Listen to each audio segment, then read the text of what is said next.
Hello friends, आप सभी का स्वागत है आज के इस तीसरे वीडियो में। मैं रतनदीप और आज के इस वीडियो में स्वागत करते हुए मैं आप सभी से बताना चाहूँगा कि आप इस वीडियो को देख रहे हैं हमारे आर इंग्लिश सेंटर और ऑनलाइन पढ़े यूट्यूब चैनल पर।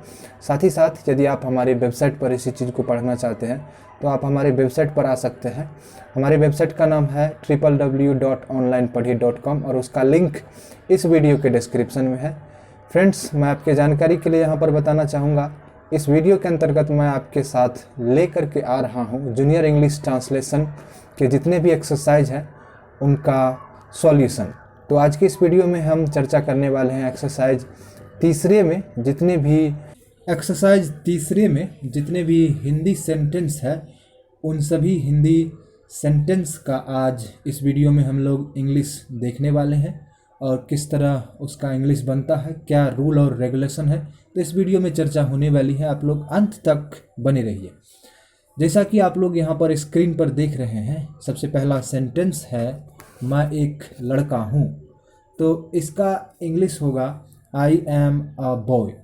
यहाँ पर एक चीज़ आपको और ध्यान देना है, इस चैप्टर में वॉवेल का और कंसोनेंट का उपयोग होने वाला है। ए एन और उसके अलावा द का भी उपयोग होता है, यानी तीनों मिला करके आर्टिकल कहा जाता है। इस आर्टिकल का उपयोग इस चैप्टर में होने वाला है।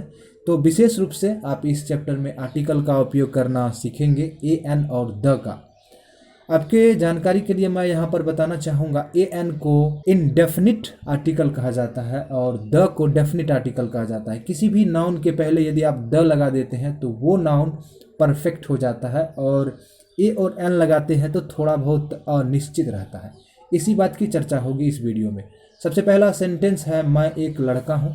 तो मैं के लिए आई लिखेंगे, उसके बाद आई के साथ एम का उपयोग होता है। उसके बाद एक है, एक के लिए आप यहाँ पर अ लिखेंगे और लड़का इंग्लिश बॉय होता है तो वो हम बॉय यहाँ पर लिख चुके हैं। बॉय के पहले हम ए इसलिए लगाए हैं क्योंकि बी कंसोनेंट है, कंसोनेंट से पहले ए लगता है और वॉवेल से पहले एन लगता है। तो इस तरह यह सेंटेंस कंप्लीट हो चुका है और इसका इंग्लिश कैसे बनेगा वो भी आप समझ चुके होंगे। अब दूसरा सेंटेंस है मैं एक कवि हूँ। तो मैं का इंग्लिश होगा आई के साथ एम लगेगा, एम टू बी वर्ब है। उसके बाद यहाँ पे अ लिखना है और कवि का आप जानते हैं पोइट होता है। तो इस तरह ये भी सेंटेंस यहाँ पर कंप्लीट हुआ। अब तीसरा सेंटेंस है मैं एक विद्यार्थी हूँ। मैं के लिए आई के साथ एम, विद्यार्थी के लिए स्टूडेंट, लेकिन उनसे पहले हमें लगाना होगा अ, स्टूडेंट। इस तरह ये भी सेंटेंस बन चुका है। अब अगला सेंटेंस है आप एक किसान है। इसका इंग्लिश इस तरह बनेगा, आपके लिए यू लिखना होगा आपको, क्योंकि आपका इंग्लिश यू होता है और यू के साथ आर वर्ब का उपयोग होता है। आर टू बी का एक वर्ब है। उसके बाद किसान है, किसान के लिए फार्मर, लेकिन उनसे पहले अ लगेगा आर्टिकल के रूप में। उसके बाद हमें फार्मर लिखना है। तो इस तरह यह भी सेंटेंस कंप्लीट हो चुका है। आप एक किसान हैं, यू आर अ फार्मर। अब अगला सेंटेंस है आप एक शिक्षक हैं। आपके लिए यू लिखिए, फिर उसके बाद यू के साथ आर लगाएंगे। शिक्षक का आप जानते हैं टीचर, लेकिन उनसे पहले अ लगाना है, TEACHER, टीचर। इस तरह ये भी सेंटेंस कंप्लीट हुआ। अब अगला सेंटेंस है आप एक डॉक्टर है। तो आपके लिए यू लिखना है, यू के बाद आर का उपयोग, उसके बाद ए लगाइए, उसके बाद DOCTOR, डॉक्टर। इस तरह ये भी सेंटेंस यहाँ पर कंप्लीट हुआ। अगला सेंटेंस है तुम एक नौकर हो। इसके लिए हमें लिखना होगा यू आर अ, नौकर का इंग्लिश सर्वेंट होता है, SERVANT। इस तरह ये भी सेंटेंस कंप्लीट हुआ। अगला सेंटेंस है तुम एक छात्र हो। तुम के लिए, यू के लिए, आप लोगों के लिए और तुम लोगों के लिए यू का उपयोग होता है। यू यहाँ पर हम लिख चुके हैं, यू के साथ आर वर्ब का उपयोग करते हुए ए लगाना है। उसके बाद छात्र का आप लोग इंग्लिश जानते हैं, स्टूडेंट होता है, तो वो यहाँ पर हम लिख चुके हैं। ये भी सेंटेंस कंप्लीट हुआ। तुम एक छात्र हो, यू आर अ स्टूडेंट। आप देख रहे हैं इन सभी सेंटेंस में ए का उपयोग हो रहा है। ए यहाँ पर आर्टिकल है। एन का उपयोग अभी तक नहीं हुआ है, अगले चैप्टर में एन का उपयोग होगा। वैसे देखते हैं आगे अगर इस तरह का सेंटेंस हो तो निश्चित ही हम लोग सीखेंगे। यहाँ पर अगला सेंटेंस वह एक नर्स है। नर्स स्त्रीलिंग होता है, इसलिए यहाँ पर सी का उपयोग होगा। सी के साथ इज, उसके बाद नर्स है तो नर्स से पहले अ लगेगा। इस तरह ये भी सेंटेंस यहाँ पर कंप्लीट हुआ। सी इज अ नर्स। आगे सेंटेंस है वह एक कलाकार है। यहाँ पर आप एन का उपयोग सीखेंगे। वह के लिए आप लगाइए यहाँ पर ही। यहाँ पर आप दैट का भी उपयोग कर सकते हैं, इसमें किसी भी तरह का कोई दिक्कत नहीं होगा। ही के साथ इज के बाद यहाँ पर एन लगाना होगा, क्योंकि कलाकार का इंग्लिश आर्टिस्ट होता है और आर्टिस्ट में ए है पहले, और ए के पहले यानी कि वॉवेल के पहले एन का उपयोग होता है, इसलिए यहाँ पर हम एन का उपयोग किए हैं इस सेंटेंस में। तो आप समझ चुके होंगे ए और एन का उपयोग कहाँ पर होता है। इसी तरह आगे भी हम सेंटेंस बनाएंगे और यह सेंटेंस भी कंप्लीट हुआ कि वह एक कलाकार है, उसका इंग्लिश क्या होगा, ही इज़ एन आर्टिस्ट। आगे सेंटेंस है वह एक गायिका है। वह के लिए यहाँ पर आपको लिखना है सी के बाद यहाँ पर इज़ लगेगा। इज़ के बाद आपको यहाँ पर अ लगाना है, उसके बाद सिंगर। लेकिन सिंगर का मतलब होता है गायक, और गायिका के लिए आपको इसका स्पेलिंग लिखना होगा, तो स्पेलिंग इसका होता है सिंगरेस। इस तरह ये सेंटेंस यहाँ पर कंप्लीट हुआ। वह एक गायिका है, सी इज़ अ सिंगरेस। ये प्लूरल नहीं है, लेकिन यह फीमेल वर्ड है, इसका मेल होता है सिंगर। अगला सेंटेंस है वह एक अभियंता है। वह के लिए यहाँ पर ही लिखिए, ही के साथ इस लगाइए। अभियंता में एन लगेगा, क्योंकि इंजीनियर का हिंदी होता है अभियंता, जिसे आप लोग इंजीनियर कहते हैं। इंजीनियर का स्पेलिंग होगा, और इस तरह ये भी सेंटेंस कंप्लीट हुआ। ये सेंटेंस आपके सामने है, ही इज़ एन इंजीनियर। यहाँ पर आप देख रहे हैं एन का उपयोग हुआ है, क्योंकि ई वोवेल है, वोवेल के पहले एन का उपयोग होता है। तो ये भी सेंटेंस कंप्लीट हुआ। अगला सेंटेंस है वे एक शिक्षक है। वे के लिए आपको यहाँ पर दे लगाना है, उसके बाद आर लगाना है। दे के साथ आर का उपयोग होता है, और एक शिक्षक है तो एक शिक्षक है, तो यहाँ पर अ टीचर यहाँ पर आपको लगाना है।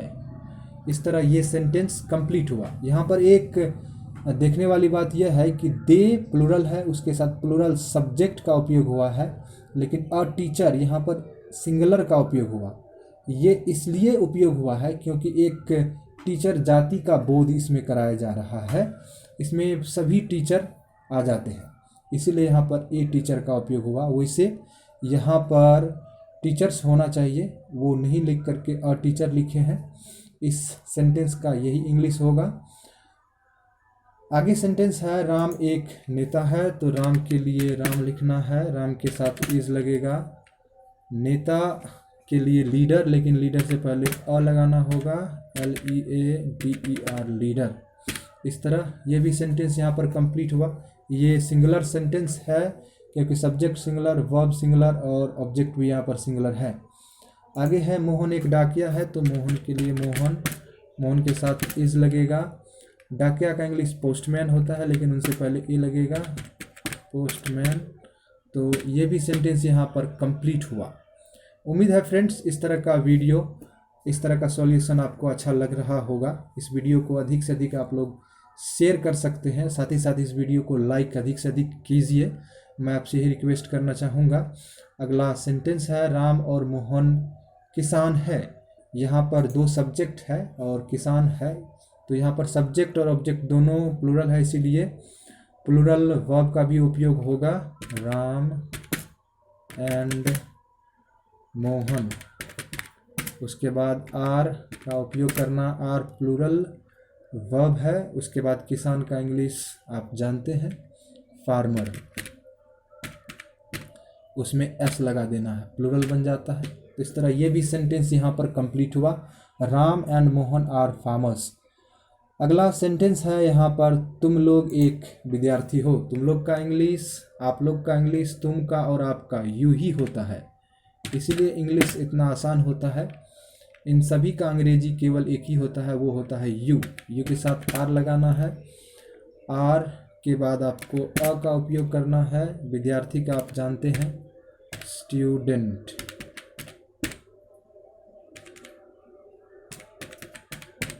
इस तरह ये भी सेंटेंस कंप्लीट हुआ, यू आर अ स्टूडेंट। यदि आप एक विद्यार्थी है तो इस वीडियो को अधिक से अधिक शेयर कीजिए, और आपको किस तरह इस वीडियो में ये सॉल्यूशन लग रहा है आप हमें कमेंट में बताने की एक छोटी सी कृपा निश्चित करें। फिलहाल अगला सेंटेंस है, आप लोग डॉक्टर है। यू तो इसका इंग्लिश होगा यू आर डॉक्टर। तो ये भी सेंटेंस कंप्लीट हुआ। आगे इस वीडियो में और कुछ सेंटेंस है जिसको हम सॉल्व करने वाले हैं। अगला सेंटेंस है, हम लोग शिक्षक हैं। हम लोग के लिए वी का उपयोग होगा, वी के साथ आर। और शिक्षक का इंग्लिश आप जानते हैं, टीचर होगा। तो यहाँ पे टीचर्स लिखना है क्योंकि प्लूरल है, वी आर टीचर्स। आगे सेंटेंस है, हम लोग किसान हैं। तो हम लोग के लिए वी के साथ आर का उपयोग होगा, और किसान का इंग्लिश फार्मर। प्लूरल में आपको यहाँ पर सेंटेंस बनाना है, इसीलिए सब्जेक्ट, वर्ब और ऑब्जेक्ट तीनों हमने प्लूरल रखा है। अगला सेंटेंस है, दे पे। दे का हिंदी यहाँ पर वे लोग हैं, इसलिए वे लोग के बदले हम यहाँ पर दे लिख रहे हैं। दे के साथ आर का उपयोग होगा, और शिक्षक है तो शिक्षक के लिए आप यहाँ पर लिखिए टीचर्स। तो ये भी सेंटेंस यहाँ पर कंप्लीट हुआ। आगे सेंटेंस है, वे लोग किसान है। वे लोग के लिए आप जानते हैं कि दे का उपयोग करना है, दे के साथ आर, वर्ब का उपयोग करना है। एम इज आर, ये टू बी का प्रेजेंट वाला वर्ब है। पास्ट में वाज और वर होता है, और फ्यूचर में विल बी होता है, जिसके बारे में आगे के वीडियो में हम चर्चा करेंगे। फिलहाल अभी इस सेंटेंस को कंप्लीट करते हैं, दे आर फार्मर्स। तो ये भी सेंटेंस यहाँ पर कंप्लीट हो चुका है, वे लोग किसान हैं, दे आर फार्मर्स। आजकल इंडिया में किसान आंदोलन चल रहा है, और किसानों के साथ काफ़ी गलत व्यवहार किया जा रहा है भारतीय वर्तमान नेताओं के द्वारा, वर्तमान सत्ता के द्वारा। फिलहाल उस बात की चर्चा हमें इस वीडियो में नहीं करनी है। आगे बढ़ते हैं, देखते हैं अगला सेंटेंस। अगला सेंटेंस है, वे लोग अभियंता है। वे लोग के लिए आपको यहाँ पर दे लिखना है, दे के साथ आर का उपयोग होता है। अभियंता का इंग्लिश इंजीनियर होता है, आप जानते हैं। तो इंजीनियर यहाँ पर प्लूरल होगा, इसलिए ए एन का उपयोग यहाँ पर नहीं होने वाला है। और आप हमेशा याद रखिए, प्लूरल ऑब्जेक्ट के साथ आर्टिकल का उपयोग नहीं होता है। हाँ, आर्टिकल का उपयोग होता है, द का उपयोग होता है डेफिनिट करने के लिए। यदि उसी नाउन को हम सेंटेंस के शुरू में रखते हैं, तब द का उपयोग करके प्लूरल नाउन भी आप रख सकते हैं, और वहाँ पर आप द लगा सकते हैं, जिस कारण वहाँ पर आर्टिकल का उपयोग होता है। फिलहाल यहाँ पर ऑब्जेक्ट के जगह पर है, इसलिए यहाँ पर आर्टिकल का उपयोग नहीं होगा, और प्लूरल भी है, इसलिए आर्टिकल के जगह पर यहाँ पर ए एन का उपयोग नहीं होगा। अगला और लास्ट सेंटेंस है, तुम लोग छात्र हो। तुम लोग के लिए यू लगेगा, यू के साथ आर, और छात्र का स्टूडेंट होता है, जिसे आप पहले से ही जानते होंगे। फ्रेंड्स, यदि आप इंग्लिश सीखना चाहते हैं तो आप अपने वर्ड स्टॉक को अच्छा कीजिए, इंग्लिश वर्ड स्टॉक को। और आपका इंग्लिश में वर्ड स्टॉक अच्छा तब होगा जब आप इंग्लिश के कहानी पढ़ेंगे। तब मैं आपसे यही रिक्वेस्ट करता हूं कि आप अधिक से अधिक 2 से 3 कहानी निश्चित रीड करें। यदि आपको कहानी नहीं मिलता है तो आप हमारी वेबसाइट पे आ सकते हैं, उसका लिंक इसी वीडियो के डिस्क्रिप्शन में है। उस वेबसाइट पर आकर के आप अच्छी से अच्छी इंग्लिश और हिंदी कहानी पढ़ सकते हैं। फिलहाल इस वीडियो में इतना ही। इस वीडियो के अंतर्गत आज हमने जूनियर इंग्लिश ट्रांसलेशन के तीसरे एक्सरसाइज को सॉल्व किया। उम्मीद है कि आपको काफ़ी अच्छा लगा होगा। चलते चलते इस वीडियो को अधिक से अधिक शेयर कीजिए अपने दोस्तों के साथ और लाइक कीजिए, कमेंट कीजिए। अंत में आपसे एक और रिक्वेस्ट करना चाहेंगे, यदि आपको ये वीडियो काफ़ी अच्छा लगा हो तो आप हमें कंट्रीब्यूट करके सपोर्ट कर सकते हैं patreon.com/रतनदीप पर, और उसका भी लिंक इस वीडियो के डिस्क्रिप्शन में है। चलते चलते इस हमारे वेबसाइट को निश्चित विजिट कीजिएगा। इतना देर अपना बहुमूल्य समय देने के लिए आप सभी को बहुत बहुत धन्यवाद। मिलते हैं किसी दूसरे अगले इन्फॉर्मेटिव वीडियो में, तब तक खुश रहे, मस्त रहे। जय हिंद, जय भारत।